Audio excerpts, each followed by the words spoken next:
Bonjour à tous et à toutes. Bienvenue pour cette nouvelle webconférence des rendez-vous du Pacte.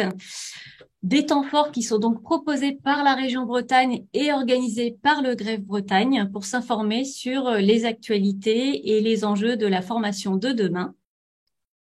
Je suis Sylvie Rochard, donc coordinatrice des actions d'animation et de professionnalisation pour le Greffe Bretagne, et je suis accompagnée de Thomas Robert, mon collègue donc chargé de mission animation au Greffe Bretagne, qui sera avec vous sur le chat aujourd'hui. Bonjour Thomas. Bonjour Sylvie, bonjour à toutes et à tous. Donc, on vous accueille aujourd'hui pour un rendez-vous du Pacte qui s'intitule « Demain, la formation dans le métavers, est-ce vraiment sérieux ?» Alors oui, on va se demander si c'est effectivement vraiment sérieux. Diabolisé par certains, adulé par d'autres, depuis quelques mois, on entend beaucoup parler du métavers dans tous les médias, que ce soit la presse spécialisée ou généraliste. Il est difficile de se faire une idée précise de ce que recouvrent ces mondes virtuels et quels en sont les enjeux. Est-ce qu'il s'agit de jeux vidéo, de réseaux sociaux? Est-ce qu'on parle de ces mondes parallèles dans lesquels on pourrait visiter des expositions, acheter des objets, consommer? Et surtout, qu'en est-il pour la formation? Quel est l'intérêt? Quelle différence avec ce qui existe déjà aujourd'hui? Est-ce que la réalité virtuelle est du métavers? Comment, du coup, profiter et utiliser au mieux ces technologies? Quels nouveaux usages développer? Qu'est-ce qui existe aujourd'hui et vers quoi allons-nous demain? Autant de questions qu'on peut se poser, et vous voyez, elles sont déjà nombreuses. C'est pourquoi nous avons choisi donc d'inviter deux experts pour nous aider à y voir plus clair et nous apporter donc leurs différents points de vue sur les enjeux de ces technologies pour la formation et sur l'impact des pratiques des professionnels de l'éducation et de la formation. Donc, on reçoit aujourd'hui Guillaume Moreau, qui est professeur d'informatique à l'IMT Atlantique de Brest et qui est chercheur au laboratoire des sciences et technologies de l'information, de la communication et de la connaissance. Bonjour Guillaume Moreau. Bonjour à toutes et à tous, pardon. Bonjour. Donc, Guillaume, vous êtes spécialiste des technologies de réalité virtuelle et augmentée et vous avez d'ailleurs travaillé avec Bruno Arnaldi qui est intervenu lors de notre précédente conférence des rendez-vous du Pacte sur la réalité virtuelle. Vous nous aiderez à y voir plus clair sur ce qu'est le métavers. On reçoit également Nicolas Dupin, donc qui est président de France Immersive Learning, une association qui fédère les créateurs et les usagers des technologies immersives au service de la formation et qui souhaite contribuer à créer une filière d'excellence de ces technologies. Bonjour Nicolas Dupin. Bonjour à tous et tous. Nicolas, vous êtes convaincu de l'utilité des technologies immersives pour la formation, mais vous craignez la confusion engendrée par le buzz autour du métavers. Vous partagerez votre vision et votre enthousiasme de ces technologies avant tout expérientielles. Donc, le sujet est vaste. On a 1h30 et voilà donc le programme de cette heure 30. On vous propose donc de décrypter ensemble ce qu'est le métavers, de réfléchir aux usages des technologies immersives dans la formation. Et enfin, on se demandera comment passer à l'action, quels conseils pour intégrer ces technologies immersives dans les pratiques. Donc, pour démarrer cette conférence, donc avant de parler spécifiquement de la formation, on va prendre le temps de décrypter avec vous ce qu'on entend par métavers. Donc depuis 1 an, c'est vrai que ce mot est dans la presse beaucoup, on entend beaucoup parler de métavers. Pourquoi autant de buzz autour de ce mot? Guillaume Moreau, est-ce que vous voulez bien nous éclairer un petit peu?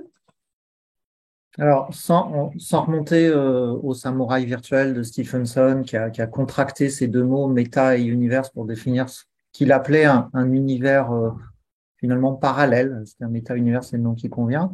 Je crois qu'on peut s'arrêter à la campagne de marketing de Facebook devenu Meta depuis en novembre 2021. Facebook, c'est 3 milliards d'utilisateurs à pas grand-chose près.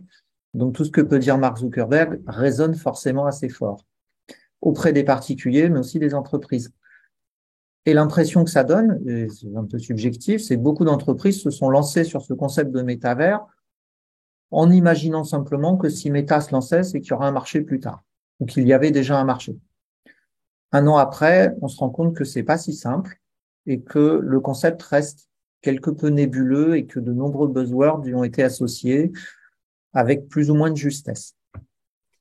Oui, déjà, effectivement, peut-être pour réinsister, effectivement, métavers, c'est la contraction de méta et univers, c'est bien ça?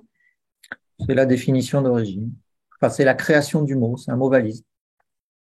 Et donc, dans Merci. une valise, vous savez bien qu'on met ce qu'on veut et que c'est caché. Alors justement, qu'est-ce qu'il y a dans cette valise? Est-ce qu'on peut essayer d'en donner une définition? Alors, moi, je donnerais non pas une définition, mais, enfin, si, une définition, mais certainement pas la définition. Pour moi, ce que ça représente, c'est ce qu'on avait traditionnellement dans la réalité virtuelle, c'est-à-dire de l'immersion et de l'interaction. Je suis dans un monde virtuel et j'y fais quelque chose, auquel on ajoute une dimension que je qualifierais de massivement multi-utilisateur, à l'instar de ce que pratiquent les réseaux sociaux ou certains types de jeux vidéo. Et puis probablement quelque chose d'un petit peu différent qui existait dans les réseaux sociaux, qui existe dans les jeux vidéo, mais qu'on n'avait pas en réalité virtuelle, c'est-à-dire un vrai business model qui incorporait un petit peu plus l'utilisateur. Donc immersion interaction, encore une fois, c'est ce qu'on fait en réalité virtuelle depuis 25 à 40 ans, suivant la manière de le dire. On le faisait dans l'industrie, on le faisait dans le médical, on le faisait dans la formation, tiens donc. Et c'est de plus en plus accessible aujourd'hui grâce à la démocratisation du matériel qui permet d'y accéder. Heureux hasard ou pas, Meta vend aujourd'hui ce matériel. Et la différence entre, enfin, métavers et réalité virtuelle, qu'est-ce que c'est que la réalité virtuelle et comment on passe au métavers? Quelle est la différence? Alors, ce que je disais juste avant, pour moi, avant on faisait de la réalité virtuelle pour un à quelques utilisateurs. Aujourd'hui, on essaie d'aller vers une sorte de massivement multi-utilisateurs. Ça peut apparaître comme une contradiction. S'isoler dans un casque de réalité virtuelle pour être tous ensemble, voilà, c'est une contradiction apparente.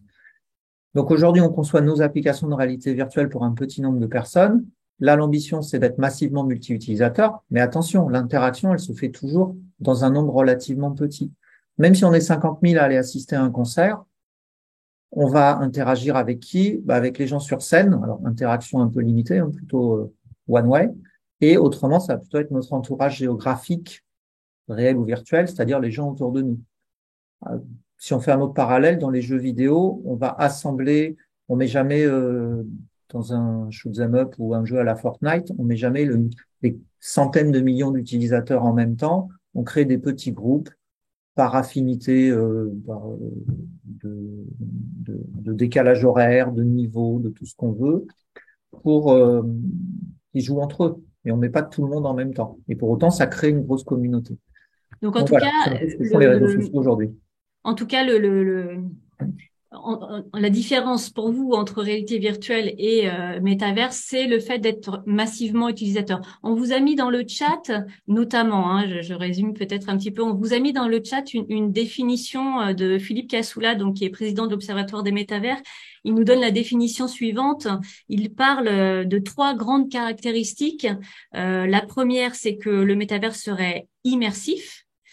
La deuxième, donc je vous laisse consulter dans le chat la définition en même temps, c'est que le métavers serait persistant et le troisième, c'est qu'il serait collaboratif. Guillaume Moreau, est-ce que vous voulez bien nous expliquer ces termes, immersif, persistant, collaboratif? Et Alors, est-ce que vous êtes d'accord avec cette définition?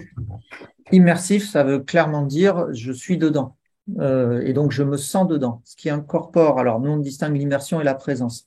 L'immersion, c'est le dispositif technologique, comme le casque, mais pas que. On a des salles immersives, on a d'autres choses. Après, est-ce que c'est crédible ou pas? Est-ce qu'on se sent dedans? Et ça, c'est la dimension de présence.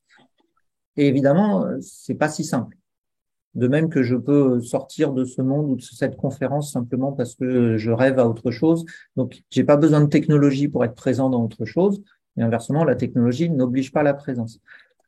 Ensuite, on a dit persistant. Oui, ça, j'avais pas abordé la chose. Il se passe des choses où qu'on soit là ou pas. Persistant, à l'origine, ça vient de la notion d'application informatique. Quand j'éteins l'ordinateur, elle s'arrête. Et quand je redémarre, je suis à l'état d'origine. Eh ben non, là justement, les choses restent, entre guillemets, la vie continue. Donc collaboratif, on peut faire des choses ensemble, il n'y a pas de souci. Après, sur les dimensions technologiques et les outils, blockchain, NFT, crypto-monnaie, je dirais pour évacuer le sujet, c'est pour moi totalement hors sujet métavers. On peut en faire. ou réalité virtuelle. On peut en faire sans, on peut en faire avec. Ce sont juste des titres de propriété numérique, des monnaies numériques. Ça n'a qu'un intérêt que pour les fournisseurs de ces technologies. Alors sur la partie, on va dire des trois grandes caractéristiques, est-ce que vous êtes d'accord sur cette définition? Parce que vous rajoutez l'aspect aussi multi-utilisateur, c'est-à-dire qu'au-delà être dans un monde immersif qui existe sans nous et dans lequel on peut collaborer ensemble, il y a aussi l'aspect, on est nombreux, quoi. On n'est pas trois ou quatre à collaborer. C'est un peu ça le métavers pour vous. Ça reste, on va dire, les deux définitions, entre guillemets, restent compatibles. La collaboration vaut mieux être plusieurs, par définition. Et après, on sait bien que c'est pas dans une réunion à 50 personnes qu'on fait avancer les choses, en général. Donc, à un moment, la notion de groupe et d'efficacité est liée à la taille du groupe. Oui, je pense que en seconde partie, on interrogera également les usages, parce que je pense qu'effectivement, on se réfère à ça par rapport à votre réponse. Nicolas Dupin, est-ce que vous souhaitez compléter cette définition? Est-ce que vous avez d'autres éléments à nous apporter? Je suis globalement complètement d'accord avec Guillaume. Si on veut effectivement essayer d'y voir un peu clair sur le sujet, on commence par ouvrir cette valise qui fait quasiment la taille d'une malle. Et puis donc d'un côté, on va sortir tout ce qui est Web3, blockchain, NFT, qui sont peut-être un sujet, on verra. Pour l'instant, c'est surtout des éviers investissements qui disparaissent assez rapidement et qui sont en rien intéressants, nécessaires et voilà pour les usages des technologies immersives.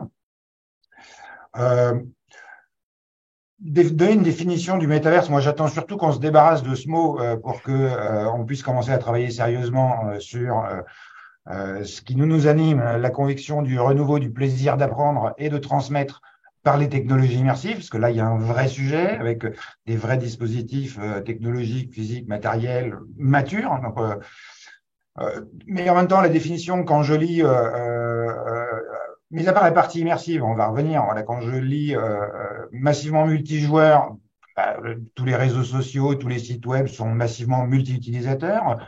Persistant, si vous participez à des réseaux sociaux ou vous allez sur un site web, il est toujours là le lendemain. Donc, voilà. Mais éventuellement, l'exemple de Guillaume était bon sur son ordinateur, mais enfin, tout ce qu'on fait dans le web, le cloud, voilà, tout ça est massivement multi-utilisateur et massivement persistant. Ce qui me fait penser, moi, pour une définition assez simple, qu'on est plutôt dans une évolution d'Internet vers des accès, des contenus qui ne sont plus flat, comme on dit dans notre métier, hein, qui s'exécutent sur des écrans plats, mais qui sont tridimensionnels, spatialisés, et là aussi collaboratifs, comme ce qu'on est en train de faire est collaboratif d'une certaine manière, voilà, et comme ce qu'on fait depuis des années maintenant est aussi collaboratif. C'est juste qu'ils sont immersifs. Donc le vrai sujet, il n'est pas, à mon sens, dans cette terminologie qui est effectivement aujourd'hui très excessivement utilisée et qui fait qu'on regarde le doigt et pas la forêt. Donc la vraie révolution, je recevais l'autre jour un très grand professionnel de nos métiers qui parlait lui pas d'une révolution mais d'une singularité. Et on est d'accord sur le sujet de l'anthropologie. Voilà. On est à faire une révolution ou une singularité anthropologique hein, qui est celle de l'immersion, qui, quand elle est faite correctement, et on commence à savoir faire ça assez bien, donne effectivement des interactions riches, un sentiment de présence, donc des émotions, donc un engagement important, donc une très forte mémorisation. On en reviendra sur la partie formation. Donc, cette singularité anthropologique, elle est à mon sens double. La première caractéristique, voilà, au-delà du mot en tant que tel, la première caractéristique, c'est qu'on n'est plus assis derrière un écran, mais qu'on se met debout avec un périphérique qui nous amène l'écran devant les yeux, qui fait qu'on ne regarde plus quelque chose à travers une fenêtre, mais qu'on est à l'intérieur de cette expérience, de ce contenu, de cette activité. Donc là, on a déjà un élément qui est absolument fondamental, c'est qu'on se lève, vous voyez, on passe nos vies assis derrière nos écrans, y compris dans les voitures, dans le métro. Moi, je fais du vélo à Paris, les gens ils sont aussi en train de regarder leur téléphone en faisant du vélo et de la trottinette. Donc voilà.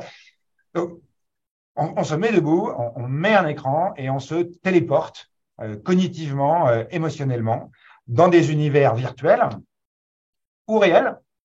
Voilà, on parle de réalité virtuelle, mais si on parle de vidéo 360, si on parle de photogrammétrie, on pourra peut-être définir ces termes, mais on est dans une reproduction de la réalité, qui peut être la vraie réalité si on fait de la vidéo 360 live, par exemple. Et dans cet univers, le deuxième paradigme qui, à mon sens, fonde cette notion de révolution ou de singularité anthropologique, hein, c'est que on retrouve ce que nous n'avons pas avec des écrans traditionnels, c'est-à-dire une spatialité qui est constitutive de notre existence. Le monde réel est par nature en 3 dimensions. Nos émotions, notre imagination, notre créativité qui fondent l'humanité, sont par nature multidimensionnelles. Donc, Nicolas, si je comprends bien, je vous interromps, mais juste pour essayer voilà, de résumer un petit peu ce que vous nous dites aussi. Pour vous, il y a, la grande révolution pour vous, c'est l'immersion finalement. C'est vraiment le fait d'être immergé. Et donc ça passe par, comme vous le disiez, plutôt l'acquisition de casques de réalité virtuelle. De casques ou de lunettes immersives qui permettent d'accéder à différents types de technologies, dont la réalité virtuelle. D'accord. Pour rester peut-être aussi de manière un peu… Voilà, les 2 piliers, c'est effectivement immersion et spatialité.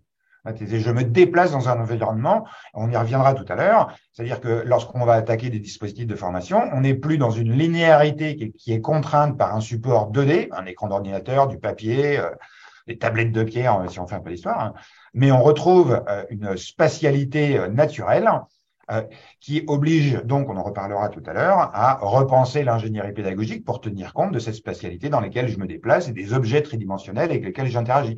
C'est là les 2 piliers, à mon avis, de ce que tout le monde appelle le métaverse. C'est l'immersion à la première personne dans des univers spatialisés dans lesquels on a effectivement ce sentiment de présence. D'accord.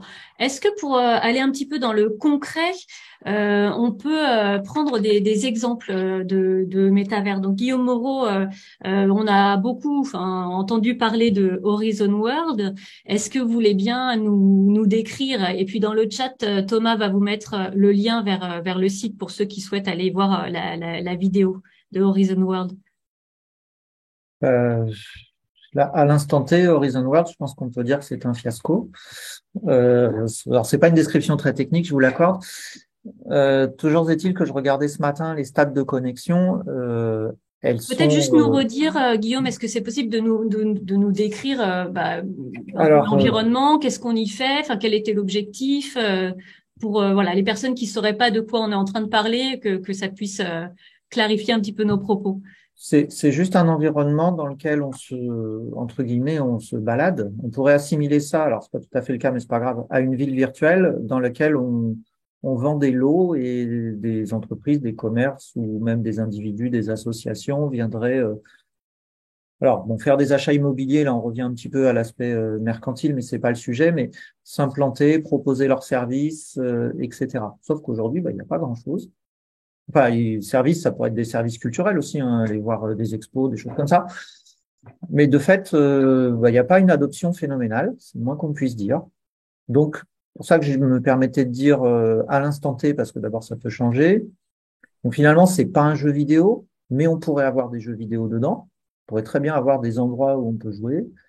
C'est pas vraiment un réseau, c'est un réseau social d'une certaine façon, parce que on peut rencontrer des gens avec des communautés d'intérêt, etc. On trouve d'ailleurs les mêmes limitations, hein. C'est pas un hasard si on a entendu parler de harcèlement dans Horizon Worlds à une vitesse supersonique. Donc finalement, moi je résume ça en disant c'est un environnement virtuel dans lequel on se balade, on fait des choses, on perçoit des choses, exactement comme on faisait dans Second Life il y a 25 ans, mais dont l'immense majorité des freins techniques auraient quand même été levés, ce qui est quand même ce qui n'était pas négligeable.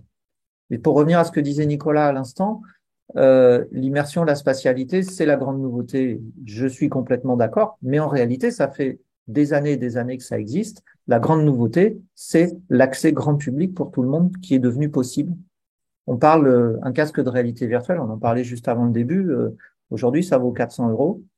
Il y a 20 ans, ça valait 100 000 €. Donc, il y avait un petit enjeu financier derrière.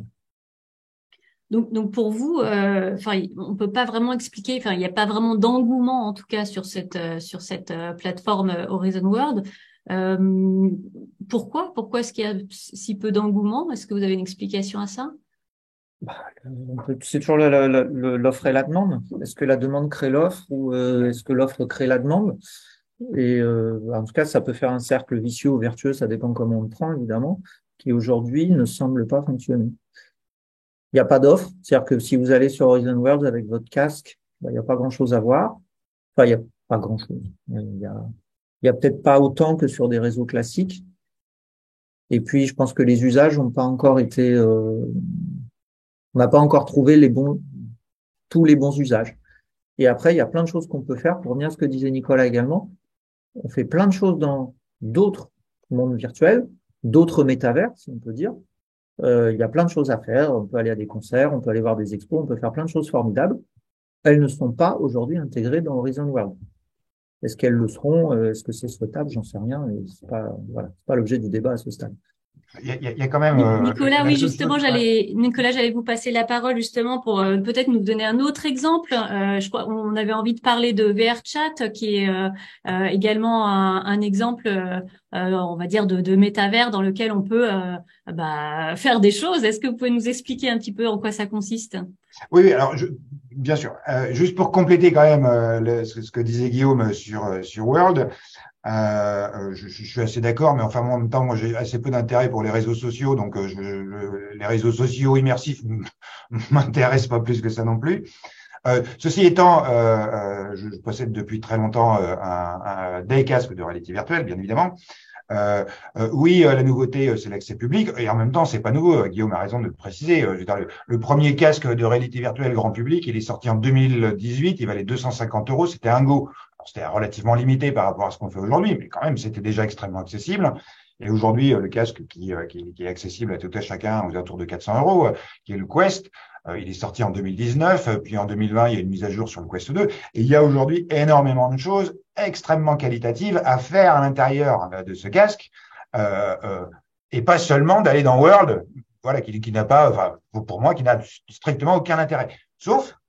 Sauf le fait que une des applications intéressantes qu'on trouve toujours dans l'univers méta immersif, hein, qui grosso modo ressemble à un store de téléphone. Hein. Quand vous mettez votre casque, vous avez une page d'accueil avec vos contenus que vous avez déjà installés sur le casque, vos applications, et puis vous avez un store sur lequel vous pouvez aller chercher des applications gratuites ou payantes. Et dans ces applications, il y a une application qui s'appelle Oculus TV, et précédemment une qui s'appelait Oculus Venue. Et Venue, en fait, c'était un portail d'accès à des événements réels captés en particulier en vidéo 360 ou en vidéo 180 degrés quand on a besoin de regarder seulement ce qui se passe devant. Alors Nicolas, je vous arrête. Est-ce que c'est peut-être le moment de nous dire ce que c'est que ces vidéos 360 pour ceux qui nous écoutent et qui seraient pas forcément voilà. Oui, c'est un peu la difficulté de nos métiers, c'est que tant qu'on n'a pas mis un casque de réalité virtuelle, tout ça reste extrêmement complexe à appréhender. Ouais. Une vidéo 360 degrés, c'est une vidéo qui se regarde. Alors, tout le monde en a probablement vu sur YouTube, où effectivement, vous pouvez scroller la vidéo pour faire tourner le point de vue de la vidéo. Dans un navigateur, ça n'a à peu près aucun intérêt, à mon sens. Par contre, quand vous mettez un casque de réalité virtuelle, vous êtes à la place de la caméra et vous êtes donc immergé dans la vidéo. Et vous pouvez par ailleurs regarder partout autour de vous puisqu'elle est à 360 degrés. Ce qui veut dire, en passant, que pour la captation, les équipes techniques doivent être cachées. On n'est plus dans un cinéma traditionnel avec toute l'équipe derrière et juste la fenêtre qui permet de capter ce qu'on veut montrer. Voilà. Donc, et donc ça, c'est pas du métavers parce qu'en fait, vous êtes tout seul dans cette vidéo. Vous n'êtes pas en collaboration avec d'autres personnes. Eh ben si, c'est tout à fait possible, effectivement. Donc, c'est bien deux modalités d'usage, puisqu'en fait, de ces technologies immersives, il y a plein de modalités d'usage différentes. Hein. Et il est tout à fait possible, et c'est ça que faisait Oculus Venue, qui a été intégré dans World, qui en fait le seul intérêt, à mon sens, hein, c'est que vous pouvez être plusieurs dans cette vidéo. À ce moment-là, le casque et l'avatar ne devient qu'un véhicule pour accéder à une expérience en vidéo 360 que vous pouvez partager avec des personnes. Et c'est bien ça qui est une vraie perspective d'avenir pour tout ce qui est spectacle vivant, visite patrimoniale, accès à des événements sportifs. Hein. C'est d'être à la meilleure place de la salle, quel que soit le format, 180 degrés ou 360, Et ce que amène le métavers, c'est-à-dire la dimension collective, eh bien de pouvoir profiter d'un match, d'un événement sportif, d'un concert.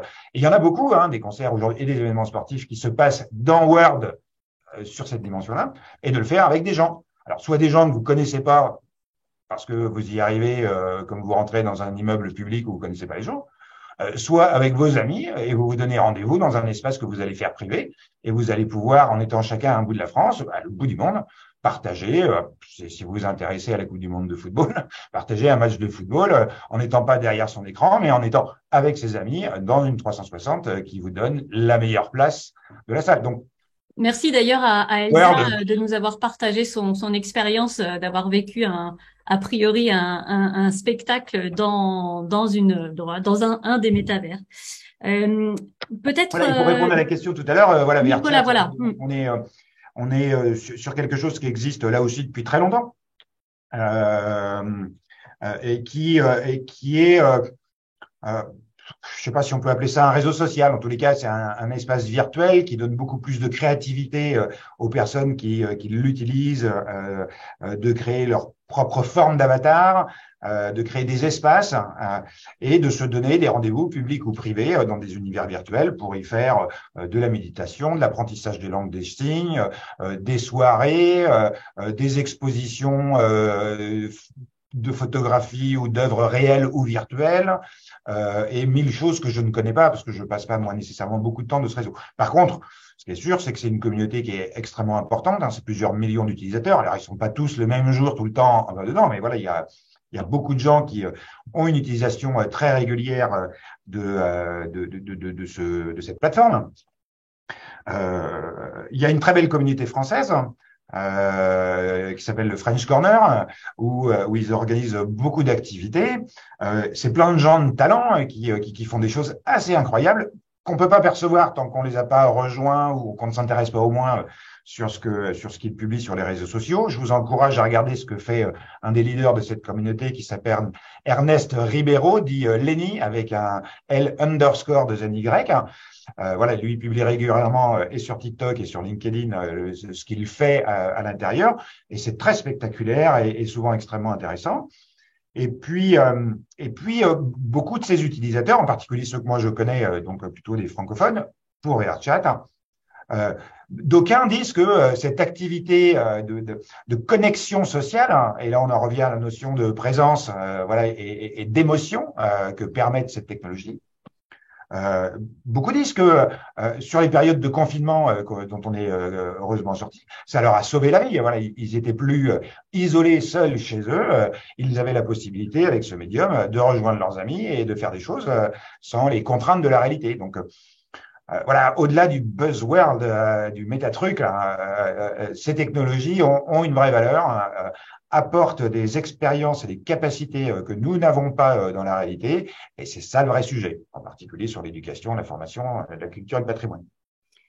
D'accord. Donc en fait, enfin, je crois que ce que vous voulez dire aussi, donc au-delà des caractéristiques qui peuvent constituer le métavers, ce que on comprend bien, c'est que finalement, enfin, il n'y a pas un métavers, mais il y a bien des mondes virtuels différents, voilà, qui pourraient être infinis. Une autre question pour bien situer en fait par rapport à Internet, parce qu'effectivement, enfin, en préparant l'émission, on a pas mal discuté de ça, de l'internet avec un grand I et du métavers avec un grand M. Est-ce qu'on peut considérer, Guillaume Moreau, que les métavers, c'est un peu la suite des sites Internet? Comment est-ce qu'on peut envisager ça entre Internet et les métavers, du coup? Eh bien, je n'en sais rien. Non, très sérieusement, aujourd'hui, en tout cas dans les propos de Zuckerberg, il y a quand même une confusion des usages. On va tout faire dans le métavers. Pour moi, ça n'a aucun sens. On va pas aller acheter son billet de train dans un monde virtuel. Il y a des sites web qui marchent très bien, qui sont, alors, peut-être pas en France, mais il y a des endroits où il y a des sites pour acheter des billets de train qui fonctionnent extrêmement bien. Ces sites-là, ils ont été conçus dans un objectif qui est exactement l'inverse de ce que dit Zuckerberg, c'est-à-dire d'automatiser la relation. Faut être un peu trivial, mais ils ont été là pour enlever des gens dans les guichets. Et donc, si vous allez vous promener dans un métavers pour aller à un guichet virtuel, parler à une personne qui sera représentée par un avatar, mais qui sera une personne réelle derrière, le bénéfice de l'opération, il est ni pour vous, parce que vous avez perdu du temps, ni pour l'opérateur ferroviaire qui avait comme objectif de supprimer des emplois, en tout cas des postes à cet endroit-là. Faites pas dire ce que j'ai pas dit. Pour autant, c'est là où je me sens beaucoup plus en situation incertaine. C'est que si on m'avait dit il y a 10 ans, 15 ans qu'on allait faire des trucs à 3 milliards de personnes sur lesquels on se raconterait ce qu'on avait mangé la veille dans des groupes de parole autoproclamés, je vous aurais dit c'est un peu ridicule. Or, force est de constater que une bonne majorité de gens, à commencer par mes enfants, ont du mal à ne pas faire ça la moitié de la journée. Donc, je pense que techniquement, il y a plein de choses qui ne sont pas du tout du ressort du métavers et ça ne va pas marcher. Il faut nuancer un petit peu mon opinion. Nicolas, sur cette question? Je suis assez d'accord avec Guillaume à nouveau. Celui qui saura prédire l'avenir précisément a de l'avenir. Voilà. C'est un peu ce que je disais tout à l'heure. Aujourd'hui, un casque de réalité virtuelle, c'est très accessible. Voilà, c'est entre le prix d'un téléphone et d'un ordinateur. Donc, ça permet des usages d'une qualité, d'une émotion, des activités qui sont sans pareil à ce qu'on connaît aujourd'hui et qui, pour beaucoup, sont souvent de grande qualité, assez magiques et qu'ils ne peuvent se faire que en réalité virtuelle. Il y a déjà énormément de choses qui existent. Hein. Voilà, on pense qu'il y a juste Word et de trucs. En fait, pas du tout. Il y a une quantité de contenu, de vidéos immersives, de contenu narratif, de jeux, mais au sens beaucoup plus large que juste penche-te-tu, comme on trouve beaucoup sur les consoles. Il y a une quantité de jeux, voilà, d'outils de divertissement qui est juste incroyable.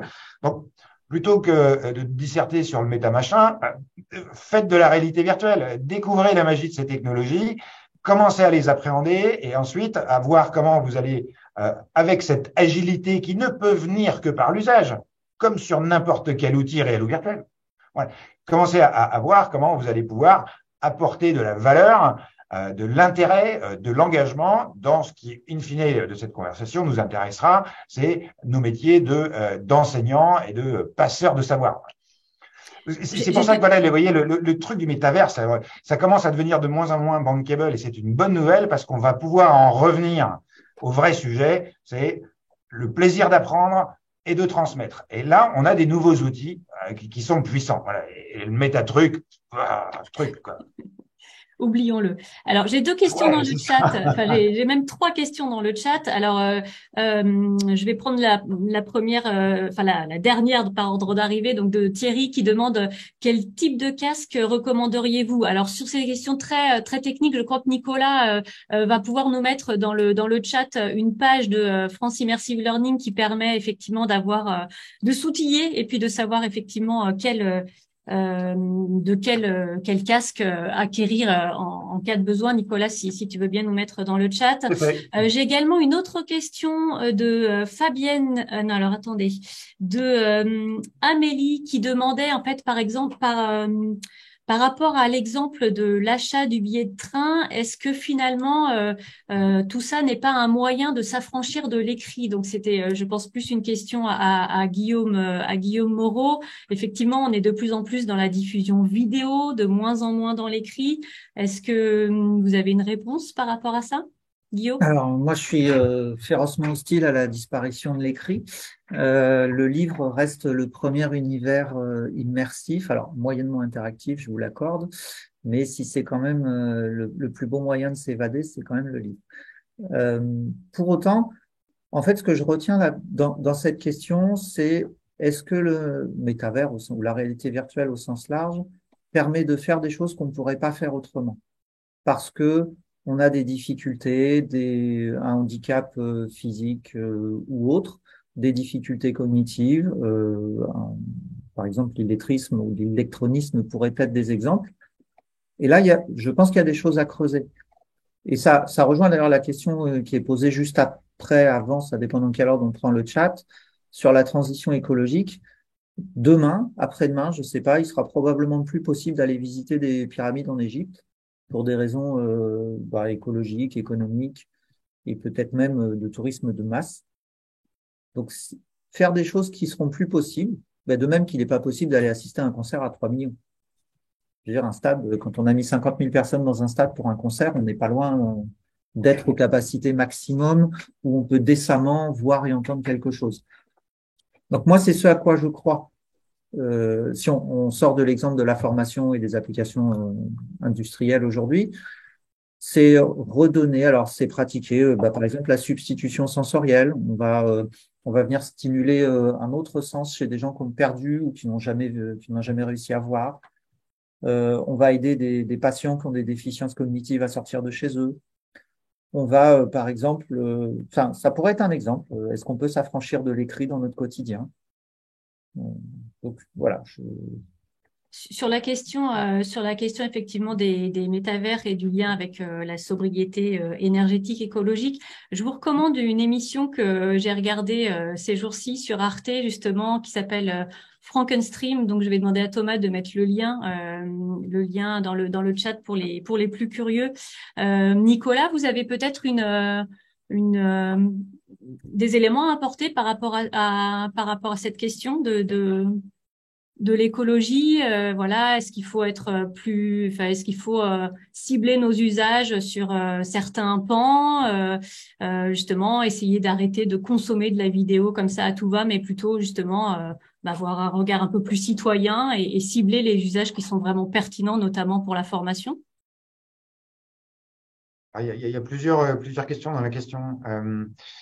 Alors, si on revient un peu en arrière pour l'attaquer un peu sérieusement, si on revient par rapport à ce qu'on a dit précédemment, si déjà d'un côté on sort toute la partie Web3, blockchain, NFT, qui sont jusqu'à preuve du contraire des technos qui sont quand même assez voraces en énergie. Alors, excuse-moi Nicolas, mais du coup, si on parle de Bloc3, NFT, etc., je pense qu'il faut dire un petit peu de quoi on parle, parce que je pense que beaucoup parmi nous ne comprennent pas ces termes. Bon, alors pour le coup, je suis carrément pas spécialiste du sujet, mais bon, voilà, le Web3, c'est un concept, à mon sens, une utopie qui vise à contrecarrer les effets centrifuges des grands opérateurs d'infrastructures digitales, les réseaux sociaux, les plateformes de cloud, voilà, et donc de construire un nouveau web complètement décentralisé qui permette de plus avoir ces points de concentration et donc de pouvoir extérieur sur un certain nombre de nos activités. Et pour pouvoir faire ça s'appuie sur des technologies qui permettent d'authentifier et de graver à nouveau de manière décentralisée des transactions, des échanges ou de la propriété. Et donc là, ça c'est la blockchain, qui permet de tracer sans possibilité d'effacer les activités, les achats, des prestations, des diplômes aussi, ça peut être un usage intéressant. Et puis, une partie de cette blockchain, c'est ce qu'on appelle les NFT, qui sont effectivement des usages de la blockchain pour garantir, et ça n'a pas l'air tout à fait certain, une propriété d'actifs numériques ou réels. Mais bon, moi, je connais pas grand-chose dans ces sujets-là. C'est vraiment pas mon cœur de métier. Voilà. Mais en tous les cas, en particulier la blockchain et les crypto-monnaies, où tout le monde a entendu parler des fermes de minage de Bitcoin. Voilà. Donc là, le sujet, il est effectivement de créer des chaînes dans la blockchain de plus en plus longues pour pouvoir valider la valeur des crypto-monnaies. Ça, c'est hyper vorace en énergie. Quand on met ça dans la boîte métaverse, on dit le métaverse, c'est super vorace en énergie. Ben non, en fait, voilà. Une fois qu'on a sorti ça, on va pouvoir considérer que quand vous vous connectez à un univers virtuel collaboratif, le métaverse, dans notre approche, ça fonctionne à peu près de la même manière que fonctionnent aujourd'hui tous les jeux sur console. C'est-à-dire que les environnements virtuels, le gros du programme, il est chargé dans le casque sous forme d'une application que vous avez préalablement téléchargée.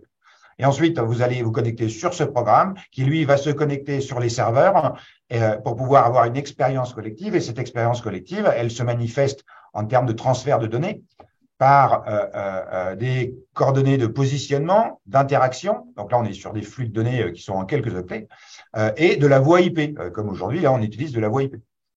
Donc, a priori, ces usages-là sont très peu consommateurs d'énergie, en tous les cas, bien moins que ce qu'on est en train de faire là, où là, on a 4 flux vidéo qui circulent dans 4 sens, et qui consomment énormément de bandes passantes. Voilà. Alors, quand on fait des visios à 20, 30 et que tout le monde a sa caméra, vous voyez, plus la voix IP, donc là, on a des vraies consommations de ressources. Et c'est vrai qu'aujourd'hui, le gros de l'activité traditionnelle, c'est de swapper des vidéos ou de regarder. Aujourd'hui, tout le monde, enfin beaucoup regardent la TNT avec des box Internet. Donc là, on utilise les infrastructures Internet pour véhiculer des flux vidéo qui sont incommensurables. Bon, voilà, le sujet de l'impact énergétique de nos usages du numérique est un vrai sujet et faire de la réalité virtuelle collective la tête de Turc de ces déviances et de ces usages qui se développent depuis des années est un poil facile. Deuxième élément de réponse. Si on considère que ce sont dont on est en train de parler, c'est-à-dire de ce que moi j'aime appeler l'ubiquité, c'est-à-dire votre corps est quelque part, vous mettez un casque de réalité virtuelle qui vous permet de vous téléporter avec d'autres personnes dans des univers réels, symboliques, imaginaires, peu importe. Et que cette téléportation, comme on l'a évoqué, elle génère un fort sentiment de présence, de réelles émotions et des capacités d'interaction infiniment plus importantes que quand on est bloqué derrière son écran avec un clavier et une souris, ou un pad quand on est chez soi avec une console. On a là une formidable opportunité pour réduire significativement nos déplacements physiques. Et donc d'avoir dans une non pas dans une substitution. Okay, on ne va pas vivre dans le métaverse, ça n'a aucun sens. On ne va pas passer notre vie dans le métaverse. Okay, vous êtes en Bretagne et moi aussi je suis breton et garé à Paris. Je ne rêve que de revenir en Bretagne pour aller marcher sur la plage, pour aller se promener dans les monts d'Arrée, pour aller dans la forêt de Couët-Quidan, pour aller manger des crêpes et des galettes avec mes amis dans la vraie vie. Ça, on ne peut pas faire dans la réalité virtuelle et on ne le fera pas. Et grand merci. Okay. La vie est irremplaçable. Okay. Prendre un bateau pour aller à l'Ouessant en ce moment pour se faire méchamment décoiffer, ça, on ne peut pas faire ça en réalité virtuelle. Par contre, ce qu'on peut faire aujourd'hui en réalité virtuelle, c'est mettre son casque et aller passer 1 à 2 heures dans des documentaires immersifs avec les cosmonautes dans l'ISS, en étant avec les cosmonautes dans l'ISS, en découvrant de l'intérieur et de l'extérieur l'ISS. Et ça, on ne peut pas le faire dans la vie. Okay. Et c'est infiniment plus satisfaisant, plus émotionnant. Donc, ça nous donne plus de mémoire et de richesse d'expérience que de regarder un truc sur l'ISS, un documentaire sur l'ISS à la télé ou sur son ordinateur, ou encore pire, sur nos téléphones qui font 6 pouces. C'est ça qui est intéressant. Donc, l'enjeu maintenant, il est et ça ne va pas se faire du jour au lendemain, il est de substituer une partie de nos activités qui ne sont pas nécessairement satisfaisantes sur des écrans plats et de les transporter dans des expériences immersives qui, elles, sont plus riches et plus satisfaisantes sur certains sujets. Et de cette transition-là, arriver à recomposer notre rapport au monde, y compris au monde physique, de façon à, par exemple, chose qui s'était amorcée avant le Covid, à rééquilibrer la surpopulation dans nos métropoles pour pouvoir aller vivre dans des endroits où on vit dans des communautés de taille raisonnable, où on prend soin des uns des autres et de son environnement parce qu'on y est attaché, chose qui est toujours plus difficile à faire dans des villes, surtout quand elles commencent à être au-delà d'une demi-million d'habitants, parce que justement, on va avoir cette possibilité de télétravail ou de téléenseignement de bien meilleure qualité que ce qu'on peut faire aujourd'hui. Voilà. Donc, si on s'inscrit dans cette perspective-là, outre le fait que, OK, il va falloir fabriquer des casques et que ça consomme du plastique et des composants et des terres rares, d'accord, ça on va pas pouvoir faire autrement. Mais pour le reste, je pense qu'on a, avec ces nouveaux usages qui se développent depuis quelques années et qui vont se développer massivement, à mon sens, d'ici à la fin de la décennie, on a une vraie opportunité sociétalement de repenser notre rapport au monde et de s'organiser convenablement pour réduire notre impact sur l'environnement, voire prendre soin de notre environnement. Merci Nicolas. Dans le chat, on avait Bertrand qui nous partageait une expérience avec un stagiaire donc qui a vécu une immersion en immersion. une expérience en immersion, pardon, et donc qui nous disait que l'utilisateur reçoit de très nombreuses informations cognitives et selon son intention, l'objectif peut être plus ou moins atteint. On sait que notre cerveau filtre des informations selon notre état d'esprit, les consignes, etc. Cela nous semble déterminant au-delà du côté extraordinaire de l'expérience. J'ai également Nagia. Alors Si Guillaume, vous vous me vouliez permettez, rebondir? oui, c'est vrai dans toute situation d'apprentissage. Donc, l'apprentissage dans un environnement virtuel, il est différent. Et en fait, je reprends tout ce que Nicolas vient de dire pour dire l'environnement virtuel, ce n'est pas le monde réel. Cela n'a pas vocation à être le monde réel. Et heureusement, pour tout un tas de raisons, hein, les crêpes, les mondes d'arrêt, tout ce qu'on veut. Euh, et il en est de même pour l'apprentissage. On n'apprend pas pareil dans un monde réel et dans un monde virtuel. Et dans tous les cas, il y a la question de la transposition de ce qu'on a appris. Vous apprenez dans un environnement qu'on qualifiera en langage gibsonien de non écologique. Vous êtes en train de faire quelque chose dans un contexte qui n'est pas le contexte réel, que ça soit en réel ou en virtuel. C'est encore plus vrai en virtuel. Comment on va transférer ça dans un monde réel après? Globalement, les études montrent qu'on y arrive à peu près. Mais évidemment, ça va dépendre de la motivation, de l'engagement, de la scénarisation pédagogique, et on va revenir à tout. On Alors va revenir à la justement, formation. allons-y vraiment donc dans cette deuxième partie, allons-y vraiment sur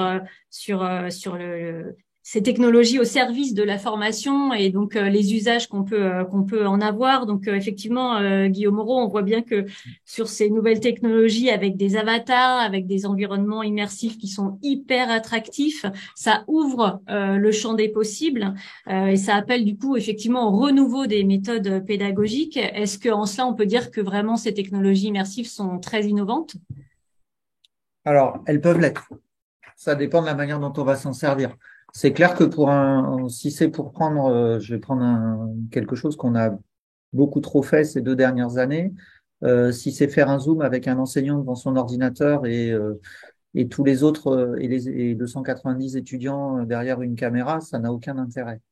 Et si c'est pour faire un monde virtuel dans lequel on va recréer la forme de l'amphi avec un Gus, alors en l'occurrence moi qui parle au milieu et les autres qui écoutent de manière passive, on n'aura rien gagné. Bon, on sera à peu près au niveau de l'amphi où de toute façon les étudiants faisaient à peu près la même chose. Sauf que là, ils peuvent être dans leur lit. Bon, super. Oui, Nicolas, Euh, c'est soyons créatifs, quoi. voilà, Imaginons. c'est exactement ça. Je En fait, souscris totalement. L'intérêt de la réalité virtuelle et des univers virtuels, c'est d'être libéré de la réalité. Donc, soyons créatifs et faisons des choses où on n'a pas les contraintes de la réalité.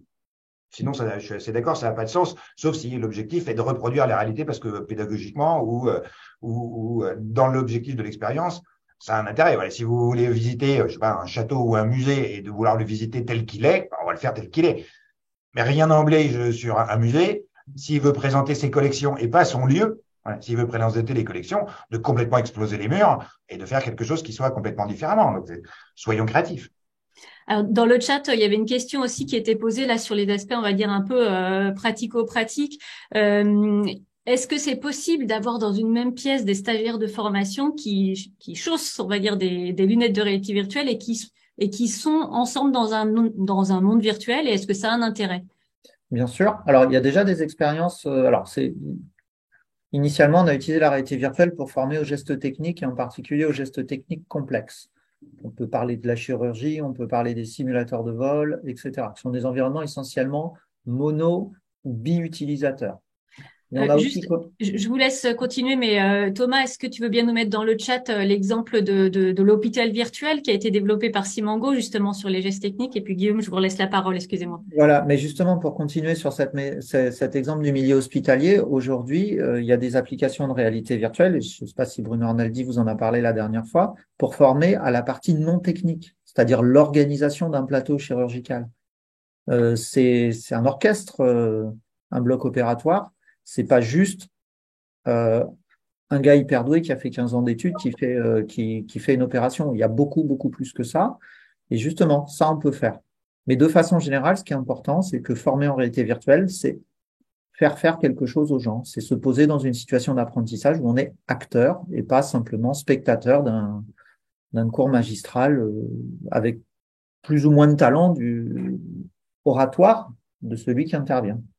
Et est-ce qu'il y a donc est-ce qu'il y a des secteurs ou des domaines où ces technologies immersives vont être plus intéressantes? Si déjà on résout tous les problèmes de formation aux gestes techniques ou aux procédures, on aura déjà fait pas mal. Mais on voit qu'il y a déjà des applications aujourd'hui de formation aux entretiens d'embauche pour essayer de comprendre un petit peu les interactions non verbales. On a aussi des applications. Alors, c'est pas stricto sensu de la formation, encore que c'est tout ce qu'on considère comme étant les thérapies comportementales.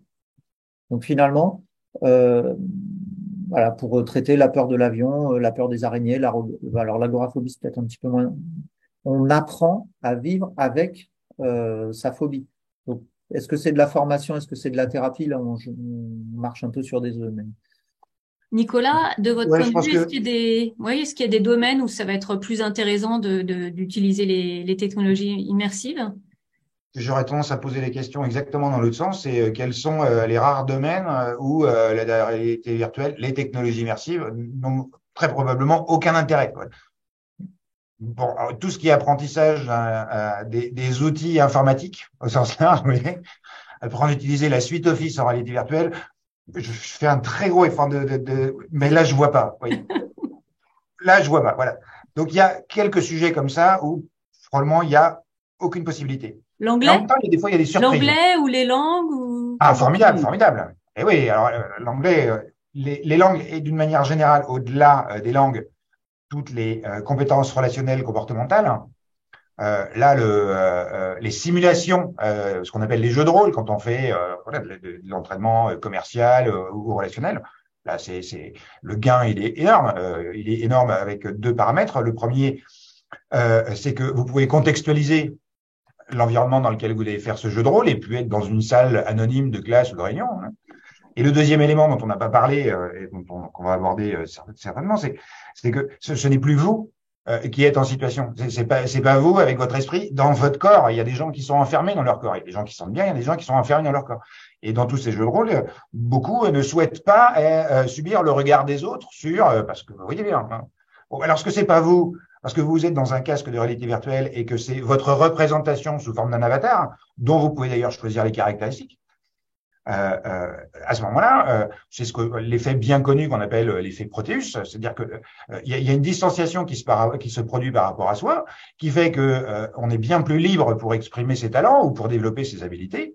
Et par ailleurs, le choix que vous allez faire de votre avatar influe sur votre comportement. Y a des études qui ont été faites et qui sont plutôt très concluantes, et puis il y en a d'autres qui sont en cours. Voilà, si dans votre véhicule corporel vous êtes inconfortable pour mille raisons, hein, et que vous choisissez un véhicule avatar corporel qui est à l'image de ce que vous ressentez vous à l'intérieur de votre véhicule, eh bien vous avez là un effet, donc l'effet Proteus, qui est extrêmement positif et qui libère les talents.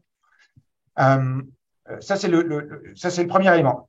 Je voulais aussi ajouter sur qu'est-ce qu'on ne va pas pouvoir faire en réalité virtuelle. À nouveau, on parlait de créativité. Ce qui est formidable avec ces technologies, c'est qu'on voit des choses auxquelles on n'avait pas pensé arriver tous les jours parce que ça libère la créativité. Un des sujets sur lesquels on se dit à la réalité virtuelle, ça va servir à rien, la comptabilité par exemple ou l'analyse financière.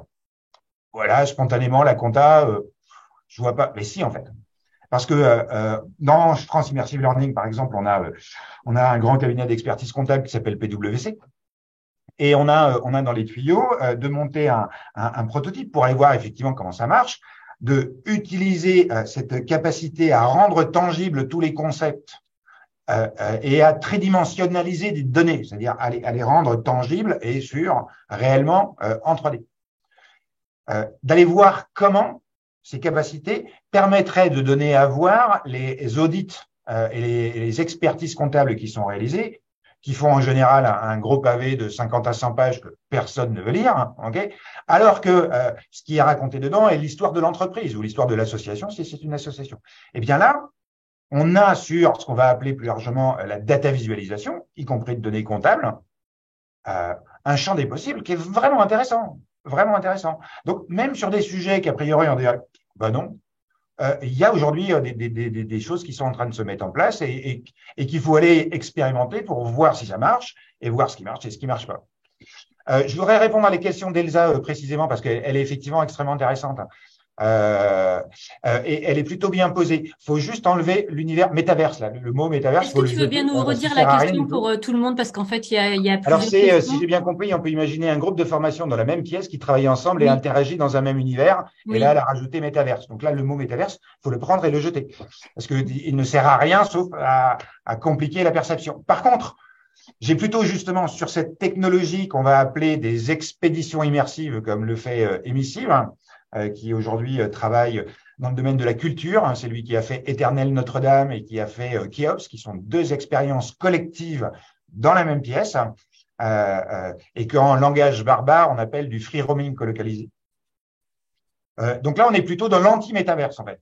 C'est qu'on va utiliser les technologies immersives pour téléporter, un peu comme dans Stargate, ouais, on va téléporter un groupe dans un univers réel, virtuel. On peut l'emmener dans le passé, dans le présent, dans le futur, au cœur de la matière, au fond de l'espace.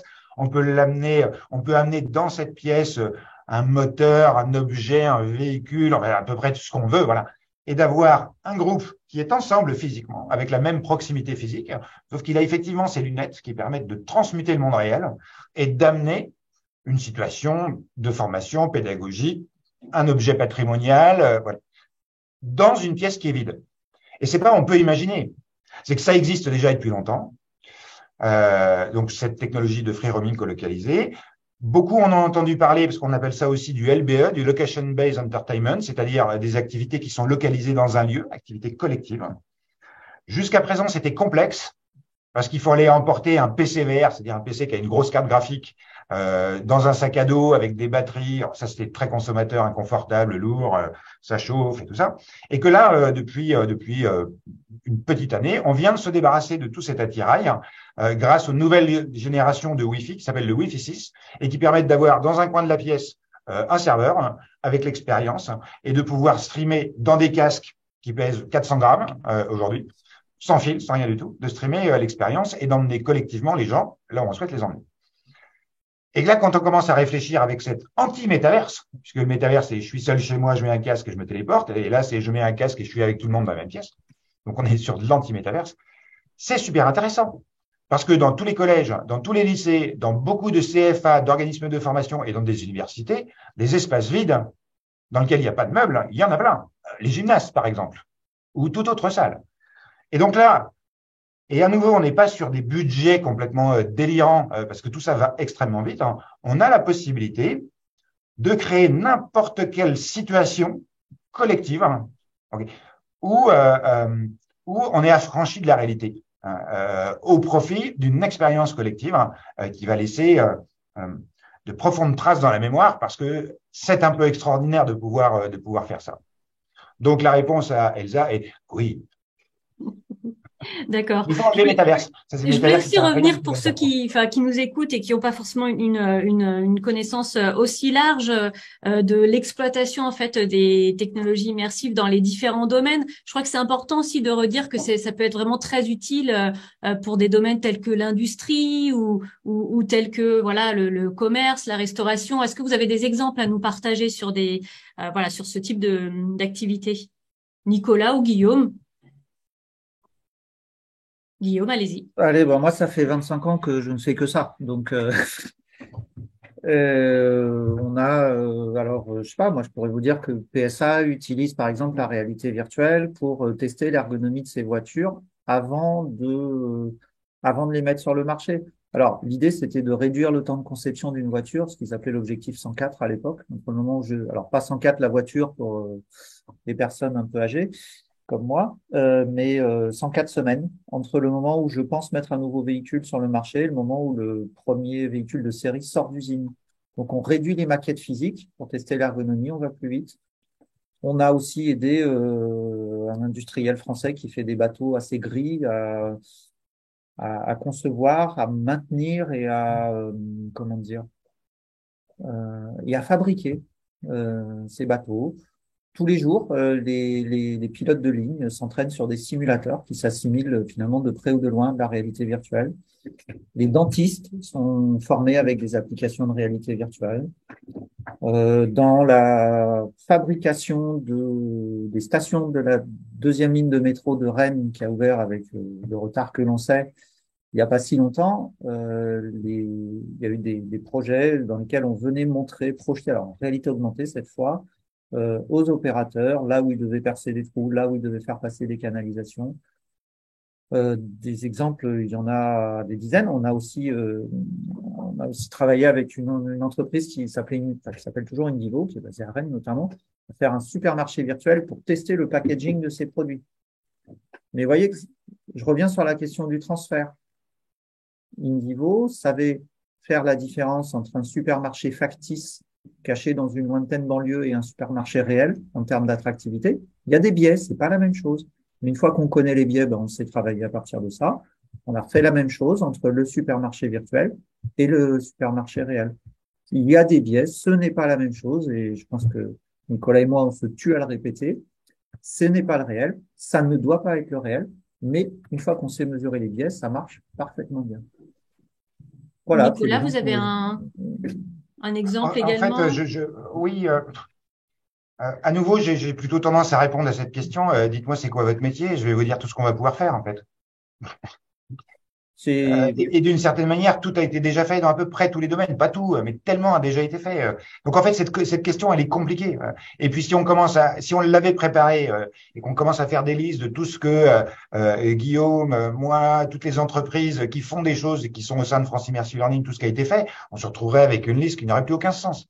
Donc, dites-moi quel est votre Vraiment, métier. le message à faire passer, c'est que effectivement, en fonction de la manière dont on a envie de s'investir sur ces technologies, en tout cas, on peut les adapter à tout secteur d'activité, tout métier. Sauf un certain nombre de cas où ça va pas avoir d'intérêt. Dans ce cas-là, on vous le dira très franchement. Non, en fait, moi, ça m'est déjà arrivé sur des partenaires, des membres de France Immersive Learning, des clients. Ils voulaient faire quelque chose, leur laisser tomber. On va passer beaucoup trop de temps, ça va coûter de l'argent et la plus-value n'aura aucun intérêt. Donc voilà. Prenons plutôt le problème exactement à l'envers. C'est quoi votre métier? C'est quoi votre domaine d'enseignement? On va vous dire tout ce qu'il est possible de faire et on va commencer. En fait, le sujet, c'est ça. C'est commencer maintenant. Et commencer par des choses simples, économiques à réaliser, économiques à médiatiser. Parce que le sujet, et là, on va peut-être commencer à rentrer dans le dur. Le sujet, c'est pas la technologie, ce qu'on peut en faire, ce qu'on fait déjà, ce qui existe. Voilà. Tout ça existe, en fait. Le sujet, c'est comment des enseignants, des formateurs, ce qu'on va appeler plus largement des médiateurs, ou moi j'aime bien le terme de passeurs de savoir, parce qu'il y a des passeurs de savoir professionnels, c'est le monde des enseignants, des formateurs, et puis il y a des intervenants professionnels qui eux aussi font passer des messages, et puis transmettre, c'est aussi le rôle des parents, c'est le rôle des amis, c'est le rôle d'inconnus qu'on rencontre en marchant sur la plage, qui nous explique les coquillages, et patates. Ouais. Donc la transmission est un acte social avant tout, et ces technologies, on va le dire aussi pour que ce soit bien clair, n'ont aucune vocation à remplacer les enseignants. Oui, bien alors justement dans le chat, on avait effectivement quelqu'un qui nous précisait ou voilà, qui nous disait l'importance en fait de la réflexivité suite à l'expérience aussi de réalité virtuelle, et ça repositionne effectivement. Enfin, je pense que c'est important de le redire en fait, la place du formateur. La place du formateur, elle est fondamentalement, définitivement centrale. Voilà.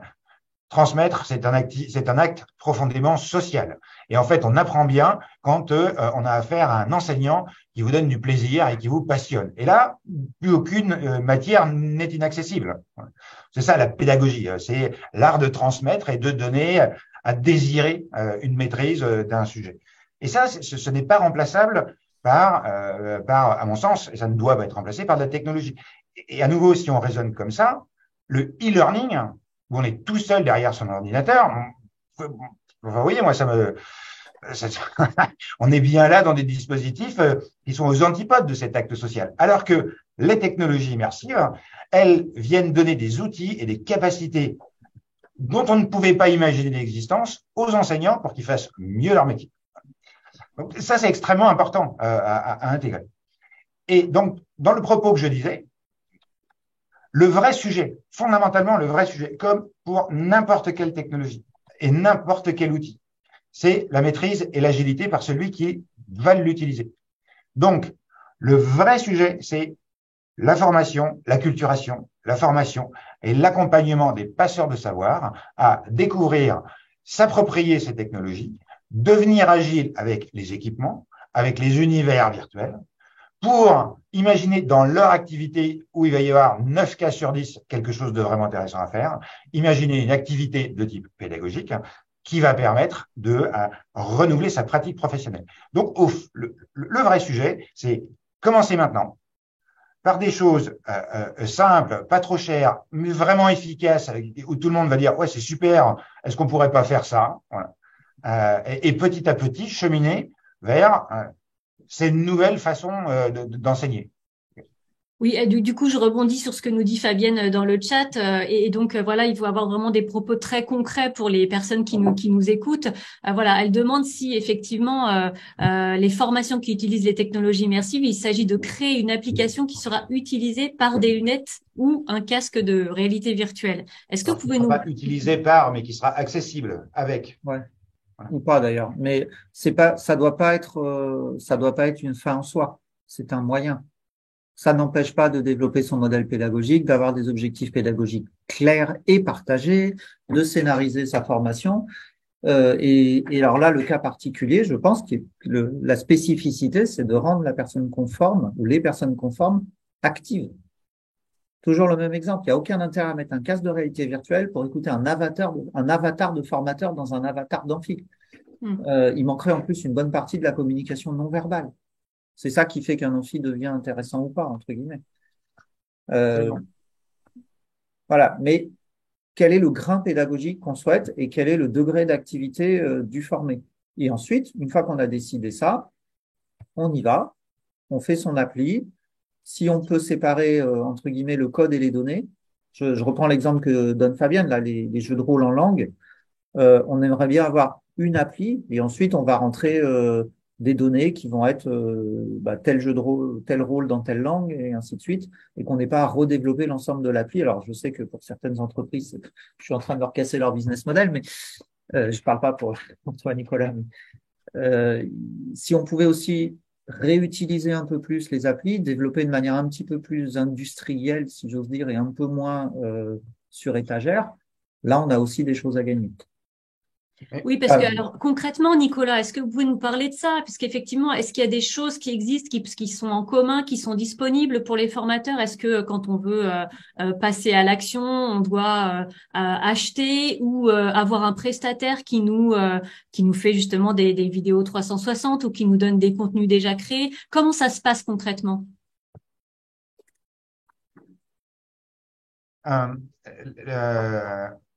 Okay. D'abord, pour faire de la réalité virtuelle, il faut faire de la réalité virtuelle. Tant que vous n'avez pas un casque, que vous n'avez pas découvert ce qu'on peut faire avec, que vous n'avez pas pris du plaisir avec, ou pas d'ailleurs, c'est pas la solution miracle que tout le monde va devoir utiliser. Il y a des tas de choses qui vont se faire comme elles se font aujourd'hui et tout est très bien. Et il y a des tas d'endroits où il y aura de la valeur à apporter et c'est là-dessus où il faut travailler. Donc la première chose à faire, c'est découvrir les technologies immersives pour pouvoir se former une expérience personnelle qui va permettre de projeter des premiers usages pédagogiques dans son domaine d'activité. Donc, on est vraiment là sur une phase d'acculturation. Acculturation au contenu, à la spatialité, à ces différentes technologies et acculturation à cette sensation de la spatialité et de l'immersion qui est un peu particulière. J'utilise souvent l'exemple de la plongée sous-marine. Tant que vous avez découvert les fonds marins à travers le fond transparent d'un bateau, vous connaissez rien à la plongée sous-marine. Pour découvrir la plongée sous-marine, il faut mettre un masque, des bouteilles dans le dos, descendre à 10, 15, 20 mètres, 30 et ainsi de suite. Et là, vous commencez à savoir de quoi vous parlez et ce que vous allez pouvoir faire ou ne pas faire en plongée sous-marine. En réalité virtuelle, c'est pareil. Donc, il faut d'abord commencer par ça. Et une fois qu'on a fait ce travail d'acculturation de découverte, soit à titre privé, soit à titre professionnel, et je répondrai à une question que j'ai vu passer dans le chat où ça peut se faire, à ce moment-là, on va pouvoir commencer à penser de premiers usages. Souvenez-vous, quand on a eu nos premiers ordinateurs, tout le monde s'est pas mis à créer des LMS et des parcours complets en e-learning. Tout ça est un chemin. Donc, on est en train de parler d'un chemin pour lequel nombre d'utilisateurs viennent à peine d'ouvrir la porte de cette route. Donc, cheminons sérieusement, pas à pas, en augmentant petit à petit l'ambition de chacun de ces projets. Voilà. Donc, premier pas, en tout cas, c'est effectivement s'acculturer et comprendre de quoi on parle. Voilà, Parce qu'en c'est fait, ça n'a pas de testé. sens, pour reprendre ton exemple, dire est-ce que je dois m'adresser à un prestataire pour faire une vidéo 360? Tant que tu n'as pas vu 10, 15, 20, 50 vidéos 360, tu t'es incapable de discuter avec ce prestataire. Il faut avoir vu des bonnes vidéos 360, des vidéos 360 franchement ratées, des vidéos 360 narratives, touristiques, mais aussi des choses plus prosaïques, pour ensuite se dire, ah ok, dans mon activité de les langues par exemple, voilà, on pourrait peut-être essayer de faire ça. Et là, on commence à construire un cahier des charges qui va ensuite pouvoir être discuté avec des prestataires. Quand on en est là, il manque quand même toujours, il manque quand même un autre sens, et ça c'est le cœur du métier du lab, ce que nous on appelle l'assistance à maîtrise d'ouvrage et que la sociologie des organisations appelait le processus de traduction, c'est que dans l'état actuel des choses et pour nombre des personnes qui nous écoutent, tous ces gens ne connaissent pas, et c'est normal, c'est pas grave, ne connaissent pas ces nouvelles technologies, même si elles sont pas nouvelles. En tous les cas, ils connaissent pas. Et de l'autre côté, quand vous vous adressez à des prestataires pour faire de la réalité virtuelle, de la vidéo 360, que sais-je, ils connaissent pas grand-chose à nos métiers d'enseignants. C'est normal, eux, ce sont des techniciens ou des développeurs. Et donc, vous voyez bien que quand vous avez des gens qui viennent de deux univers très différents, ils ont du mal à se parler, à se comprendre. Et donc, les chances que le résultat soit pas à la hauteur de ce qu'on imaginait sont importantes.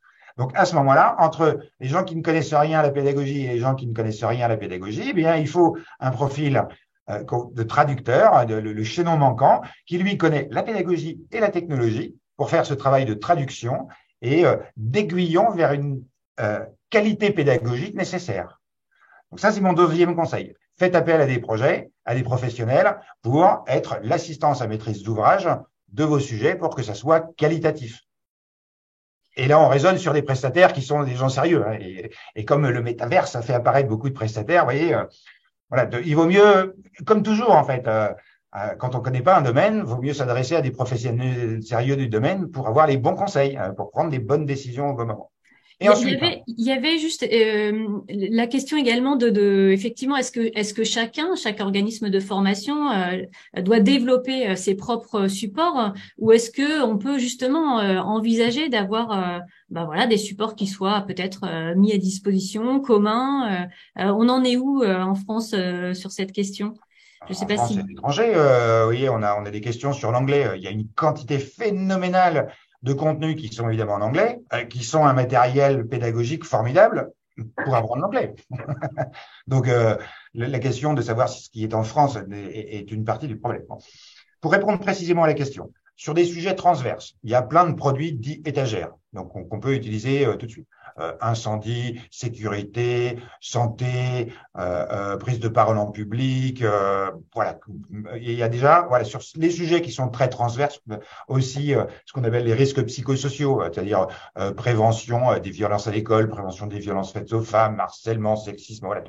Sur des sujets très transverses, où effectivement on adresse toutes les verticales, tous les segments de marché, il y a des produits étagères, vous achetez le produit, le casque. Vous avez grand intérêt à quand même suivre une formation pour comprendre qu'est-ce que c'est que cette technologie, pourquoi ça marche, comment ça marche et comment on fait avec des élèves. Ok, parce que si votre organisme de formation il achète 15 casques et des trucs dedans et qu'il donne ça à ses profs, ça va pas marcher. Hein. On peut croire que ça va marcher, en fait ça marche pas. Hein. C'est un peu comme les tableaux blancs interactifs. Il y en a partout. Les gens les utilisent pas parce qu'ils n'ont pas été formés, accompagnés à les utiliser. C'est normal, c'est normal. Donc voilà. Donc il y a des produits étagères qui permettent de commencer. Ensuite, il y a des sujets sur lesquels un organisme de formation, une organisation va vouloir accéder à un contenu qui n'existe pas, il va falloir le produire. Donc là, c'est tout un travail de gestion de projet, qualification du besoin, choix de la bonne technologie, rédaction du cahier des charges, choix du prestataire, pilotage de projet, recette du projet, livraison, formation, accompagnement, mise en œuvre.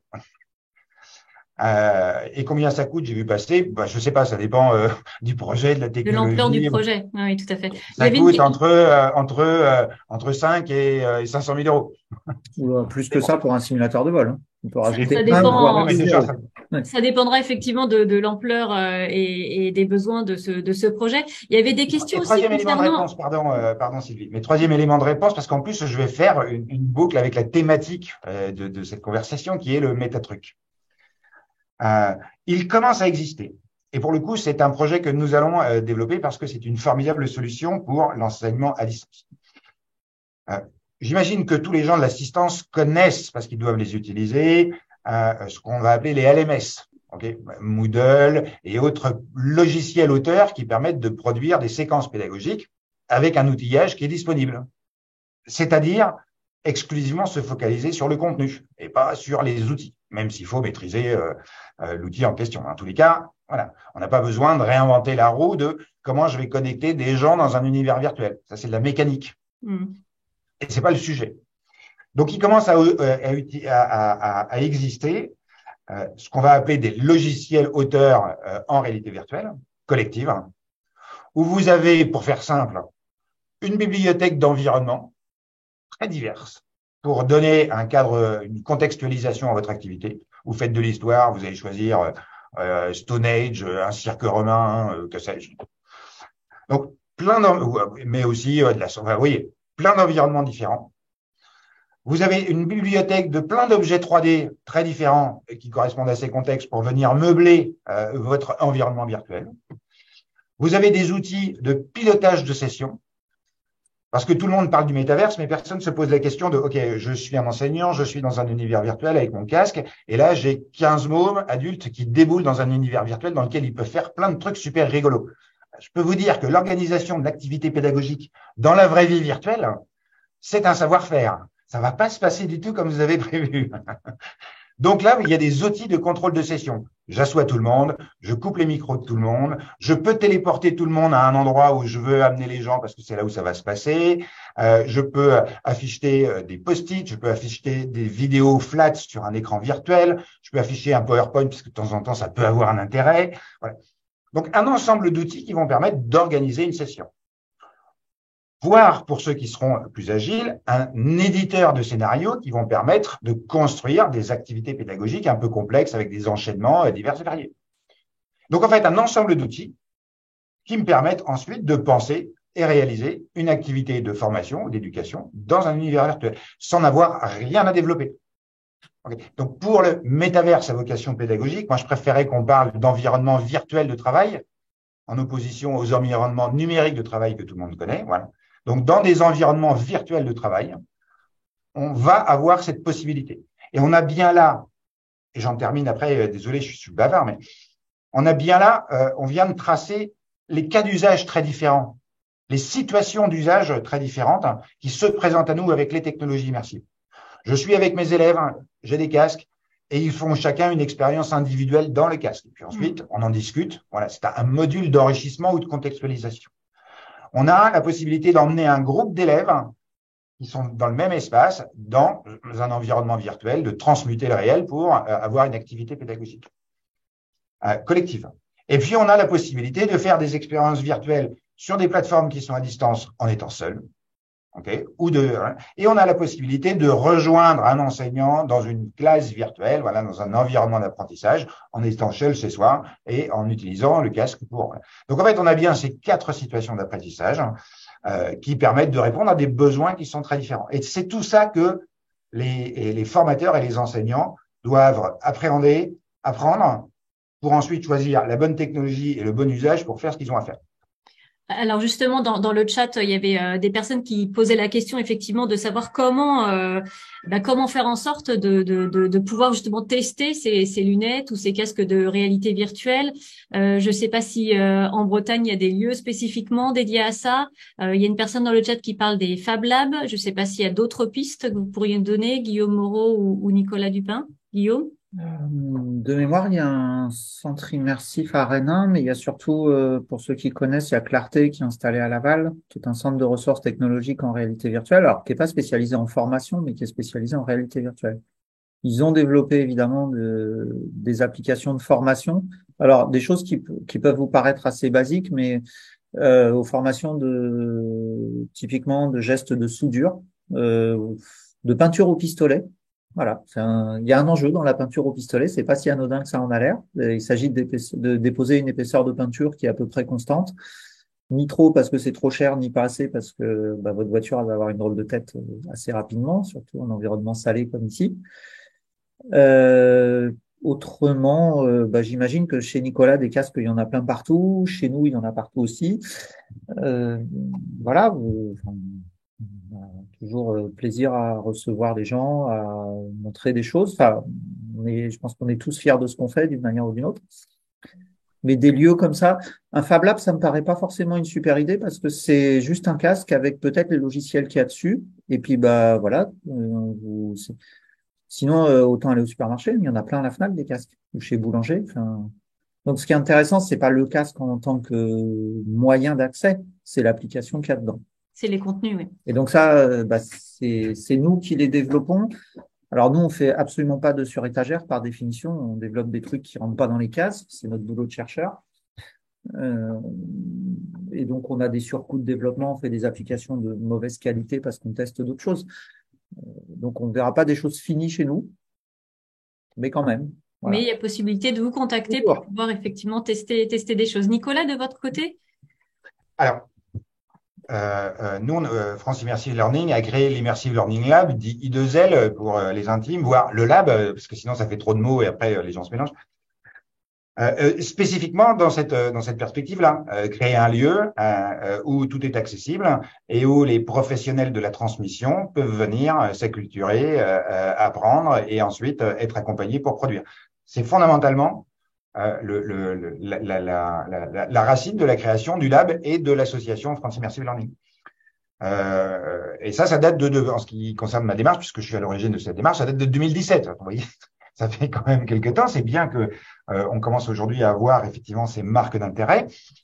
Dans le modèle qui est le nôtre, le lab était pensé pour être répliqué partout dans les grandes métropoles et progressivement dans les plus petites, pour justement créer des points d'accès à ces technologies, points d'accès dans lesquels on va trouver des professionnels de nos métiers pour pouvoir apprendre à utiliser. Donc, je vous encourage à mettre la pression sur les autorités régionales pour que on puisse travailler avec elles pour ouvrir à Rennes, mais aussi à Vannes, à Lorient, à Brest, à Saint-Brieuc, voilà, des labs qui, eux, vont être en réseau pour pouvoir mutualiser les expériences et savoir-faire des uns et des autres, les réussites et les échecs, parce qu'on va se tromper, c'est normal, on apprend plus de ses erreurs que des réussites, voilà, et de créer un réseau de labs dans lesquels tous les enseignants et les formateurs vont pouvoir venir se former, retourner dans l'établissement et ne pas être seuls face à cette innovation et à cette profonde transformation de leur pratique et de leur posture professionnelle, mais d'être en réseau, localement avec des labs et régionalement, nationalement, internationalement, avec des gens qui font le même travail. Quand je dis internationalement, depuis 2017, moi je fréquente une communauté qui s'appelle Educators in VR, qui est une communauté anglo-saxonne, qui fédère les gens qui, depuis,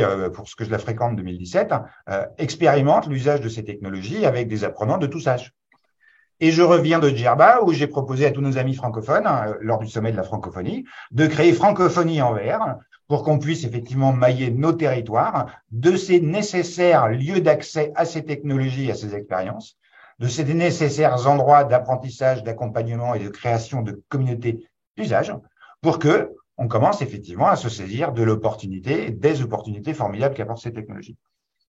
Message reçu, Nicolas. Une dernière question dans le chat et puis on va peut-être entamer notre conclusion, mais une question effectivement de Jean-Luc qui nous demande, qui nous dit que l'émotion est un moteur pour l'apprentissage. Alors, les technologies immersives sont-elles des machines à produire cette émotion? Et est-ce qu'il y a des limites? Alors, ce ne sont pas des machines, ce sont des programmes qu'un être humain a programmé. Il ne faut pas oublier ce détail. C'est facile de tout mettre sur le dos des algorithmes, comme on dit.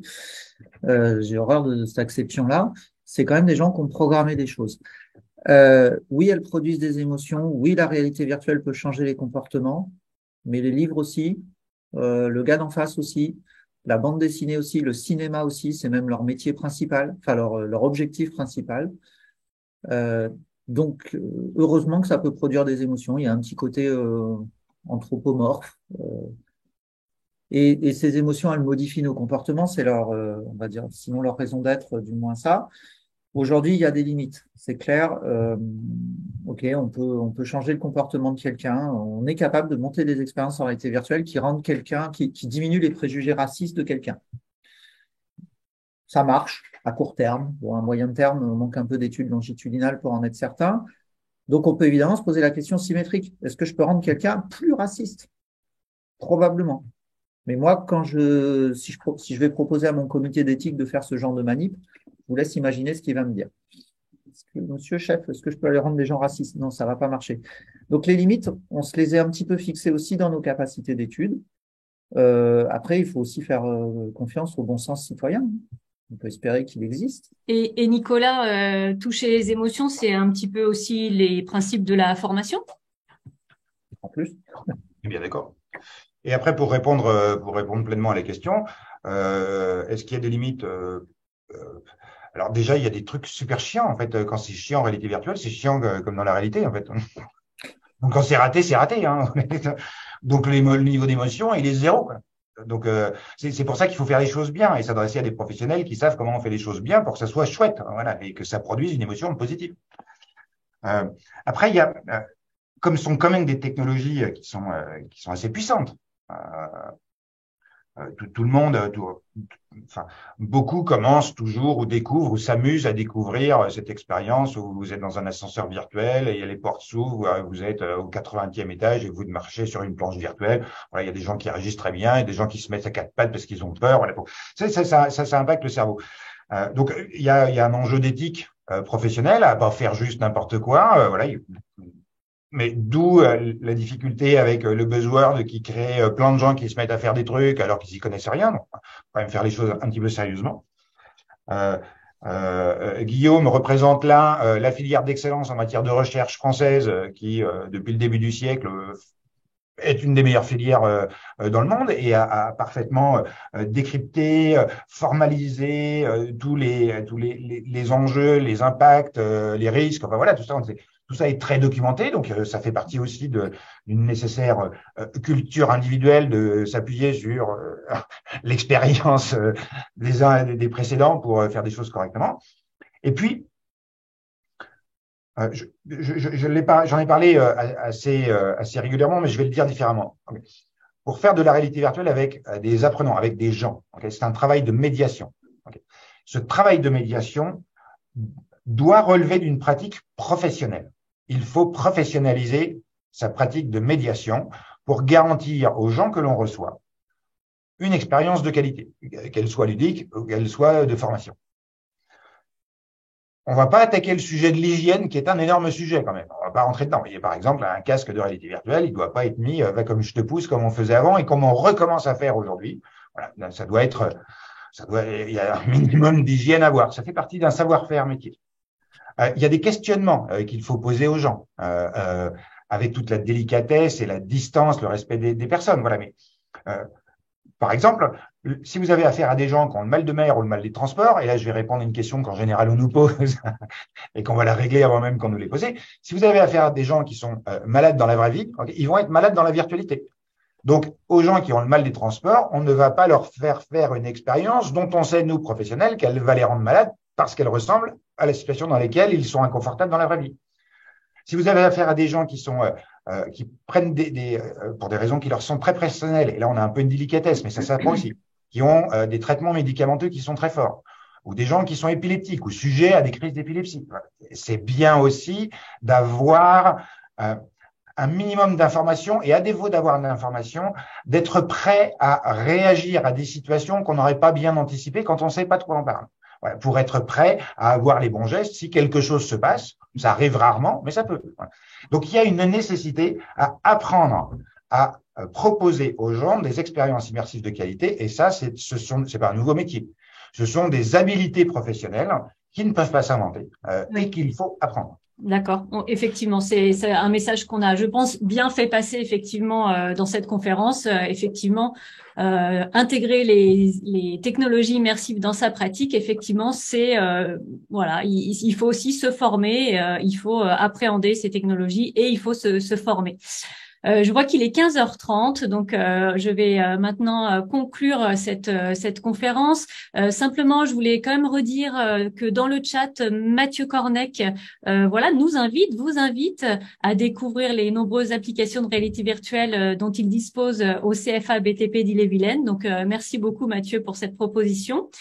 Alors, je vous remercie vraiment vivement, Nicolas et Guillaume, pour vos interventions, voilà, de très grande qualité, et puis pour les temps de préparation qu'on a passé ensemble, ma propre acculturation à cette notion de métaverse et aux technologies immersives et la patience que vous avez démontrée.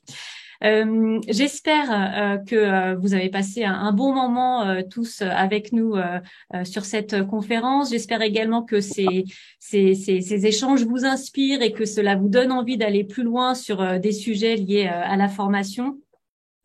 Sachez que vous pouvez retrouver l'ensemble des replays des rendez-vous du Pacte sur la chaîne YouTube du Grève Bretagne et puis sur notre site. Merci à tous de nous avoir suivis et donc je vous donne rendez-vous pour ma part en 2023 pour une nouvelle programmation autour de ces rendez-vous du Pacte. Merci Nicolas, merci Guillaume. Au revoir. Avec grand plaisir. Et vive la Bretagne. Voilà, c'est bien, belle conclusion. À bientôt. Au revoir.